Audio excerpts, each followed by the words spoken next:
Welcome to Prithvi TV. Jangaon జిల్లా సమ్మె ప్రభావంతో రోడెక్కని బస్సులు డిపోలకే పరిమితం. అర్ధరాత్రి నుంచి సమ్మెలోకి ఆర్టీసీ ఉద్యోగులు.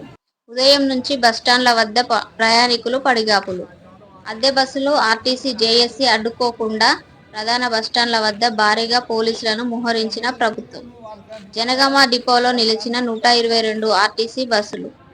ఆర్టీసీ ఉద్యోగులు సమ్మెలో ప్రైవేట్ వాహనాలను ఆశ్రయిస్తున్న ప్రయాణికులు. రాష్ట్ర ప్రభుత్వం ఇచ్చిన డిమాండ్లను నెరవేర్చాలని సమ్మెబాట పట్టిన ఆర్టీసీ కార్మికులు.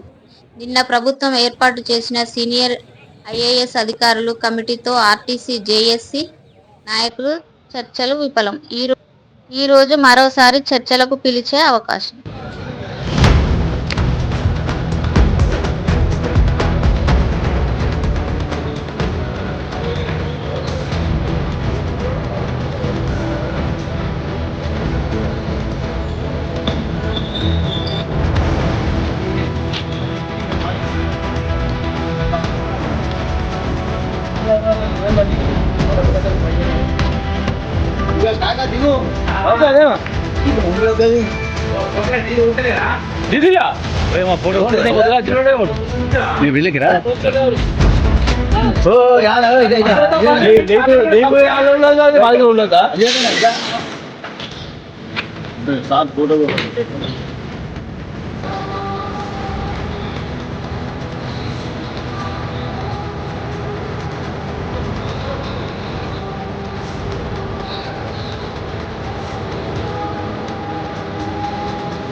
Yo,